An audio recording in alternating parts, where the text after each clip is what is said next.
안녕하세요. 김경훈 소장입니다.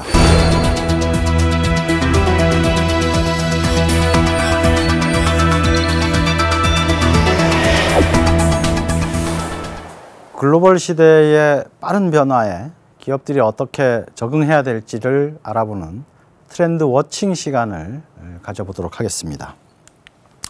자, 오늘은 트렌드 변화가 생산성 향상에 어떻게 영향을 미치고 있고 어떤 새로운 화두들을 던지고 있는지를 알아보도록 하겠습니다.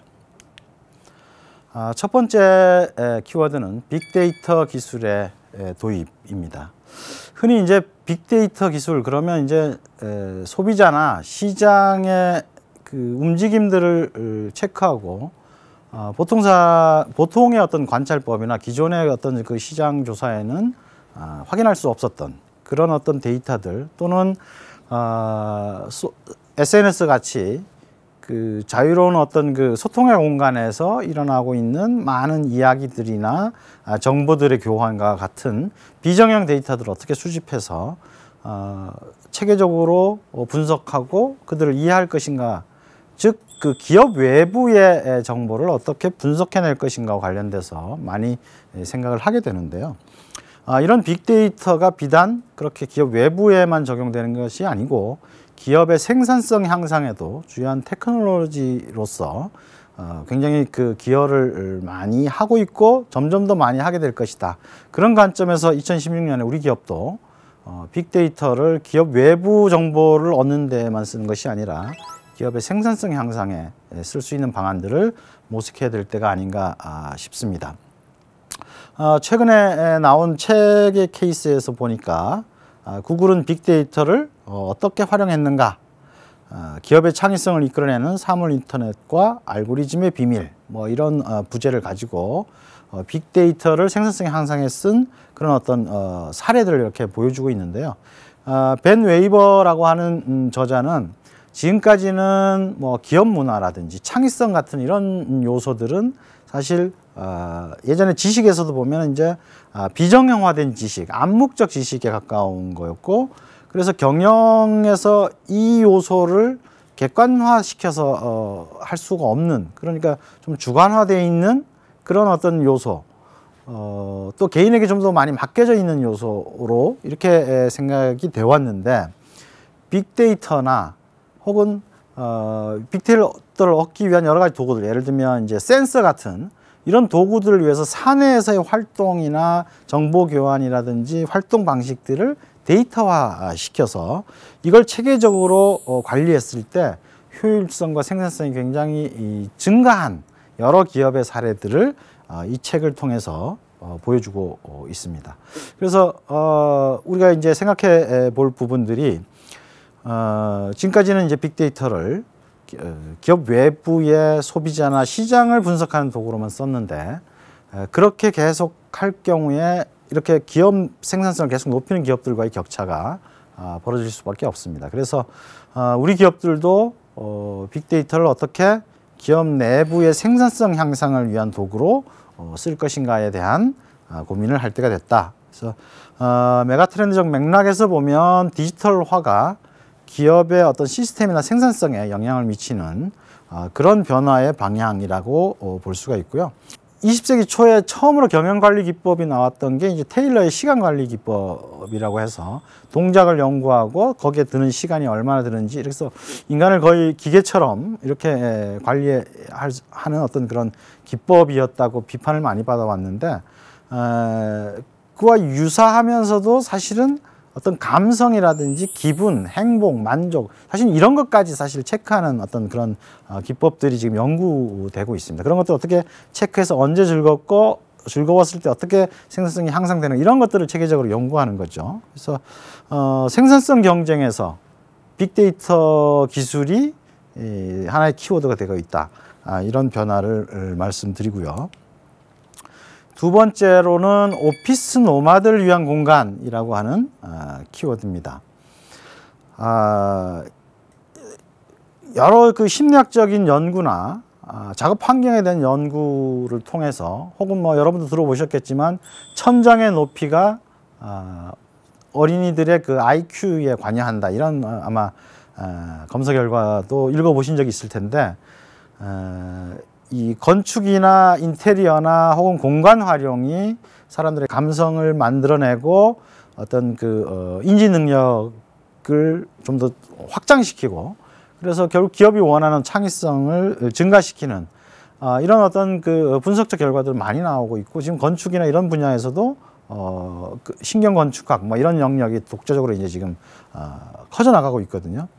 그래서 오피스 공간을 어떻게 창의적 공간화 시킬 것인가라고 하는 부분이 우리 기업들한테도 굉장히 중요한데 아마 해외 뉴스를 통해서 글로벌이나 애플이나 뭐 이런 그 반짝반짝하는 기업들이 기업 내 오피스 공간이 거의 뭐 테마되고 있고 카페처럼 되고 있고 야 저런 데서 일하고 싶다 이런 인테리어들을 아마 사진으로 많이 봐왔을 거예요. 근데 그동안은 이제 이런 부분들을 잘 나가는 해외 기업 정도의 사례로 평가를 하신 분들도 많이 있을 텐데 이게 단지 좀 잘 나가고 돈이 많으니까 여윳돈을 투자하는 문제가 아니고 계속해서 한국과 세계 사이의 어떤 생산성 격차, 글로벌 선두 기업까지 생산성 격차의 문제로까지 인식해야 된다라고 하는 거죠. 그래서 어떤 기업은 보면 제가 가본 기업들 중에 어떤 기업은 밖으로 표방하는 굉장히 그 선진적이고 문화적 기업을 표방하지만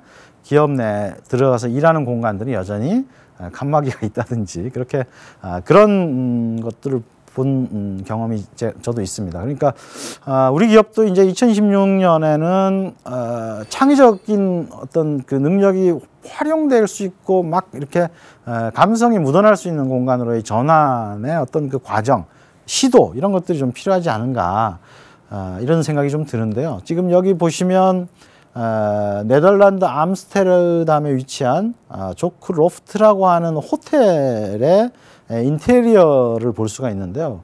이 호텔이 이 인테리어를 해놓고 이제 유튜브에 올려서 이제 굉장히 화제가 됐습니다. 그래서 이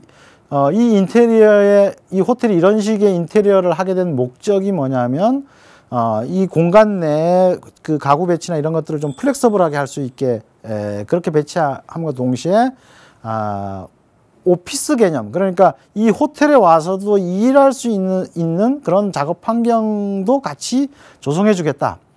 이런 식의 그 어떤 컨셉인데요. 그럼 호텔이 왜 쉬는 게 아니고 이런 작업 공간적 개념을 배치시켰냐. 여기에 이제 트렌드적 변화가 있는 거죠.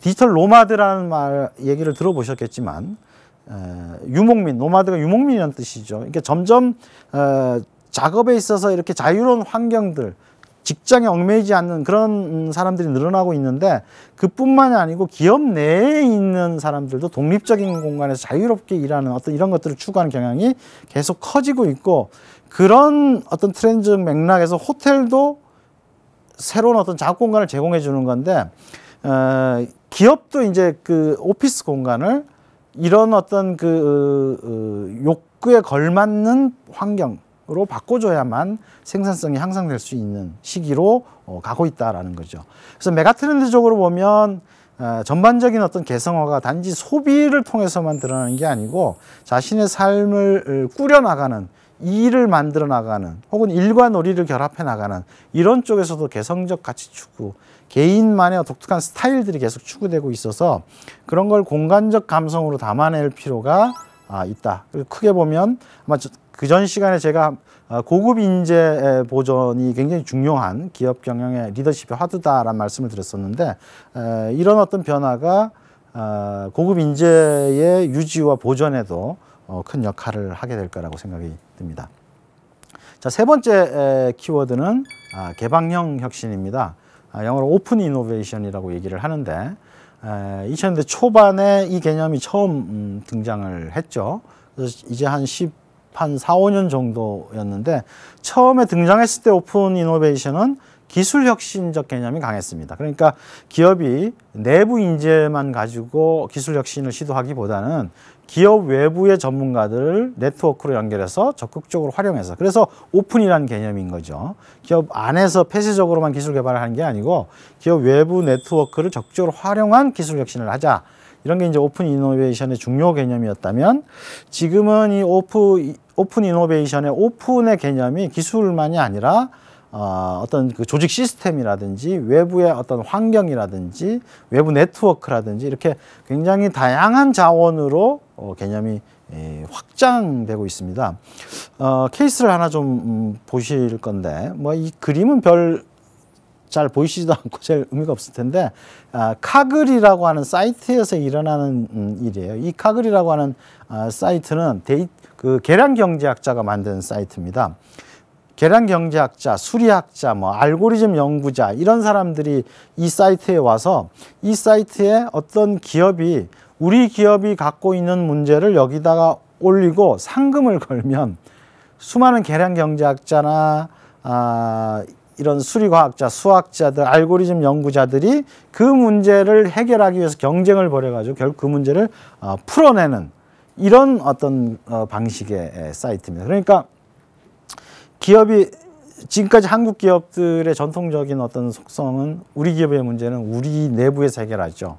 또 보안 이런 것 때문에 웬만하면 외부에다가 유출하지 않으려고 하는 폐쇄형 기업 문화를 갖고 있는데 그러다 보니까 우리가 갖고 있는 인재풀 안에서 문제를 해결하고 그러다 보니까 생산성도 그 수준에서 결정돼 버리는 거죠. 그런데 지금 여기서 보이시는 이 카글 같은 사이트는 외부에 있단 말이에요. 여기는 전 세계적으로 탁월한 능력을 갖고 있는 사람들이 특정 기업의 문제를 해결하기 위해서 경쟁적으로 뛰어드는 구조예요. 이 카글에서 어떤 경우에는 상금이 300만 달러짜리 문제도 여기에 제기됐다고 합니다. 그러니까 그만한 가치가 있으니까 300만 달러의 상금을 걸었겠죠.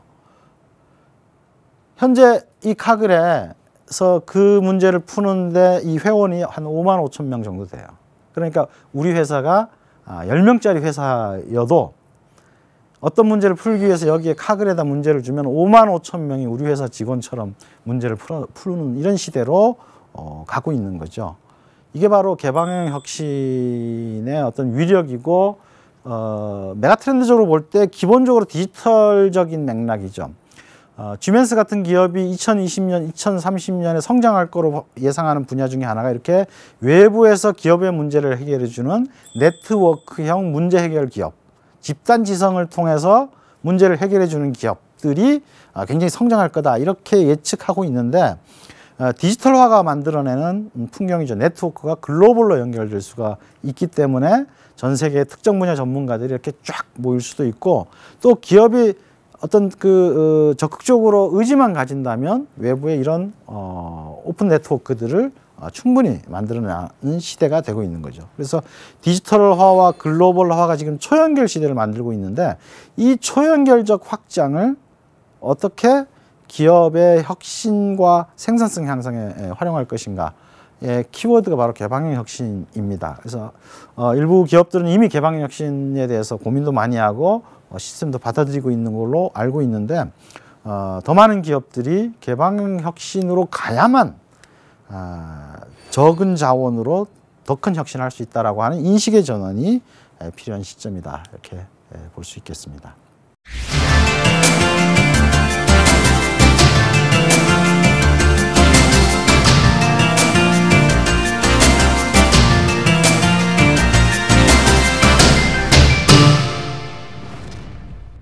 자, 네 번째로는 사내 디지털 아카이브 이렇게 키워드가 되어 있는데요. 디지털화를 통한 업무 능력 향상이 생산성에 중요한 요소인데 문제는 조직이 제공하는 그러니까 기업이 기업 내에서 통일적으로 제공하는 그런 어떤 디지털적 생산 도구들의 활용이 생각보다 기업이 투자한 만큼의 효과가 별로 일어나지 않는다라고 하는 점에 좀 주목할 필요가 있고 어쨌든 트렌드적인 방향은 기업 내 인재들이 디지털 도구를 활용해서 업무 능력을 향상시키고 생산성을 증가시키고 협업 능력을 극대화시켜야만 된다. 그래야만 생산성이 향상되고 글로벌 경쟁에서 살아남는다라고 하는 것이 분명히 트렌드적 방향이라는 데 있습니다. 어떤 어려움이 기업마다 차별화되어 있겠지만 글로벌 트렌드는 글로 간다는 거예요. 그러면 어떻게 적응할 것인가 이게 화두일 텐데 케이스를 한번 보시면 물론 지금은 이제 1, 2년 전보다 에버노트의 기업 가치가 좀 떨어졌다 뭐 이런 얘기도 있지만 어쨌든 에버노트에 기록하고 기억을 만들고 정보를 정리하고 타인과 협력하고 이런 형태의 다양한 지원 기능이 그러니까 개인에게 그런 생산성을 향상시킬 수 있는 지원 기능, 업무에 있어서 정보 습득에 있어서 기억에 있어서 그런 능력을 향상시키는 여러 가지 기능이 에버노트에 들어있는데 우리나라 같은 경우도 지금 벌써 2015년에 5회째 에버노트 유저 컨퍼런스를 열고 있습니다. 그러면 대학생들이라든지 직장인들이 어떻게 내가 에버노트를 통해서 내 생산성을 향상시켰는가를 서로 발표하고 공유하고 협업하는 에버노트 안에서 그런데 제일 많이 일어나는 일들은 그런 지식들을 공유하고 협업하는 어떤 일종의 아카이브적인 그런 기능입니다. 그런데 개인 생산자는 이미 에버노트 혹은 여러 가지 다른 도구들을 통해서 클라우드 컴퓨팅과 관련된 디바이스나 프로그램이나 이런 것들을 통해서 여러 가지 형태를 통해서 생산성을 굉장히 향상시키고 있어요. 문제는 기업이 통일적으로 제공하는 도구들이 관계는 맺어주는데 이런 개인화된 생산성 도구들보다 생산성이 더 높지 않은 경우가 많이 발생하고 있다라고 하는 거죠. 그래서 2016년에 기업 시스템이나 생산성 향상을 위해서 고민을 할 때 어떻게 개인이 개인화된 생산성 도구를 갖고도 할 수 있는 업무 능력 향상을 기업이라는 집단과 조직 안에 담아낼 것인가 여러 가지 방안이 있을 수가 있겠죠. 개인화된 생산성 도구를 기업의 도구와 결합시킬 수 있는 방안을 고민한다든지 기업 도구 자체를 저런 어떤 새로운 기능들을 통해서 확장시킨다든지 뭐 여러 가지가 있을 수가 있겠는데 어쨌든 이 사내에서 이런 디지털 아카이브적인 협업과 또 생산성 도구를 통해서 개인 생산성과 조직 생산성을 같이 높이는 게 2016년의 주요 화두다 이렇게 이해하시면 될 것 같고 메가트렌드적으로 보면 디지털화라고 하는 기본적인 메가트렌드가 업무 영역에 영향을 끼치는 것이고 동시에 이제 역량 단순화라고 하는 그러니까 일을 좀 더 쉽고 빨리 할 수 있는 단순한 절차를 할 수 있는 이런 도구들도 필요하다. 그러니까 제가 아는 어떤 분들은 기업에서 제공하는 그런 어떤 생산성 도구가 사용하는데 절차나 이런 것들 너무 불편하고 복잡하다. 이런 에버노트 같은 도구들이 훨씬 편리함에 비해서 이런 얘기들을 많이 하는데 좀 더 쉽고 빠르게 이제 접근하는 이런 역량 단순화라는 메가트렌드도 여기에 영향이 있습니다. 그래서 개인 생산성을 향상시키는 그런 어떤 사내 디지털 아카이브나 생산성 도구의 지원 같은 것들이 2016년의 화두 중 하나다. 이렇게 보시면 될 것 같습니다. 자, 다섯 번째 키워드는 이제 가격 혁신 이렇게 이름을 붙였는데요. 지금 이제 트렌드가 되고 있는 흐름이 이제 쇼루밍 그러니까 인터넷에서 주로 구매를 하고 오프라인 공간에서 이제 구경만 하는 거죠. 직접 보는 거는 오프라인에서 하지만 실제 구매는 온라인에서 일어나기 때문에 오프라인 공간 유통 매장들이 이제 쇼룸 전시장처럼 돼가는 게 쇼룸 현상이라면 그 여기 입장에서 오프라인으로 디지털을 갖고 와서 소비자들을 디지털 그 오프라인 공간으로 끌어오는 게 이제 오투어죠. 온라인 투 오프라인 온라인 쪽에서 정보를 보고 오프라인으로 데려오는 이런 것들이 이제 그 오투어인데 이런 어떤 그 디지털이 쇼핑이라고 하는 구매 뭐 소비 쪽에 계속해서 영향을 많이 주는 건데 특히 이제 우리가 주목해 볼 키워드가 이제 가격이라고 하는 키워드입니다.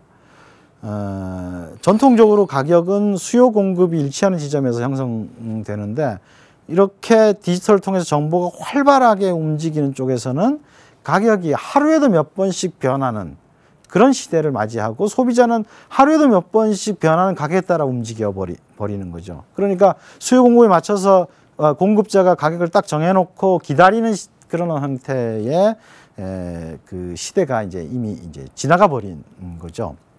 그래서 여기 케이스에 보시면 영국 테스코하고 한국 홈플러스 매장에서 삼성전기에서 개발한 전자가격 표시기 ESL이라는 걸 이제 설치한 사례인데요. 그러니까 편의점이든 마트든 그 가격을 이렇게 붙여놓는 그런 방식에서 가격을 이제 중앙에서 통제하거나 아니면 실시간으로 변동해서 전자 액정을 통해서 계속해서 이제 변경시킨 걸 바로 보여주는 이런, 그러니까 실시간 가격 변동이 오프라인에서도 가능한 어떤 시스템이라고 볼 수가 있겠죠. 자, 이건 뭐 하나의 케이스인데요. 2016년에 그 가격이라는, 어떻게 보면 생산자가 최선을 다해서 만든 상품과 서비스가 소비자가 자신의 돈을 가장 효율적으로 쓰려고 하는 욕구와 만나는 지점이 결국 가격인데, 이 디지털화 시대의 이 가격이라고 하는 것이 굉장히 실시간으로 변동되고 그에 따라서 정보를 습득한 소비자들이 마구 옮겨 다니는 어떤 그런 그러니까 실시간 가격 정책이라는 게 필요한 거죠. 그러면 이런 실시간 가격 정책을 실시하기 위해서는, 왜냐하면 가격에는 이익이 어떻게 되고 뭐 원가가 어떻게 되고 이런 많은 요소가 들어있는데, 이런 것들을 시장 상황에 맞춰서 계속해서 변동시킬 수 있는 시스템을 기업 내에서 갖춰야만 사실은 이게 실질적인 생산성이 될 수 있고 매출 확대를 노려볼 수 있다라고 하는 거죠. 그래서 디지털화 메가트렌드적으로 보면 디지털화 메가트렌드가 수요 공급에 결정됐던 가격의 변동에도 영향을 미치기 때문에 기업이 그에 걸맞는 가격 시스템, 가격을 정하는 시스템들을 만들어낼 필요가 생겨났다, 이렇게 볼 수가 있습니다. 자, 생산성 향상과 테크놀로지 분야에도 굉장히 다양한 어떤 새로운 변화들이 들어오고 있습니다. 그래서 빅데이터 기술이라든지 공간의 재활용이라든지 오픈 이노베이션, 개방형 혁신이라든지 사내 생산성 도구로서의 디지털 아카이브라든지 가격 구조가 달라지는 가격 혁신이라든지 이런 요소들이 굉장히 많이 있는데, 예전에 타임지를 창간했던 헨리 루스라는 분이 비즈니스라는 게 본질적으로 현재와 미래 사이의 투쟁이다, 뭐 이런 얘기를 한 적이 있어요.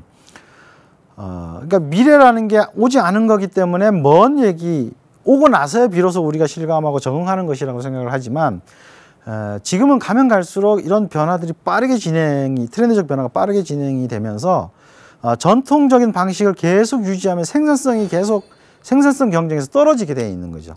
그러니까 미래를 빨리 가져와 가지고 현재의 생산성을 증가시키는 형태의 테크놀로지적인 어떤 접근, 경영 전략적 접근을 해야만 생산성 경쟁에서 살아남는 이런 시대로 변화하고 있다. 오늘날이야말로 정말로 현재와 미래 사이에 끊임없는 투쟁을 해야만 기업이 경쟁력을 확보할 수 있는 이런 시대가 되고 있는 게 아닌가, 이런 생각이 듭니다. 네, 오늘은 생산성 향상과 테크놀로지 이 분야에 어떻게 트렌드적인 변화가 적용되고 있는가, 이런 얘기를 한번 해봤습니다. 사실 한국 기업의 가장 큰 문제라고 한다면 생산성의 향상의 속도가 글로벌 선도 기업들에 비해서 상대적으로 뒤처진다, 이런 얘기죠. 그게 그대로 드러나는 게 OECD 국가들 평균으로 따졌을 때 한국인의 노동시간이 최장시간이다. 물론 열심히 일하고 한번 목표를 잡으면 최선을 다해서 야근도 불사하는 이런 기업 문화가 그저 나쁜 것이 아니고 굉장히 한국 발전의, 그동안의 생산성 발전의 원동력이었다고 볼 수가 있죠. 그러나 이런 양적 투입이 아니고 이제는 디지털 테크놀로지나 여러 가지 다양한 시스템을 통해서 질적 변화를 해야 되는 시대로 넘어가고 있기 때문에 2016년에는 우리나라 기업들이 이런 새로운 도구들을 적극적으로 활용을 해서 글로벌 경쟁력을 갖추었으면 좋겠다, 이런 바람을 가져봅니다.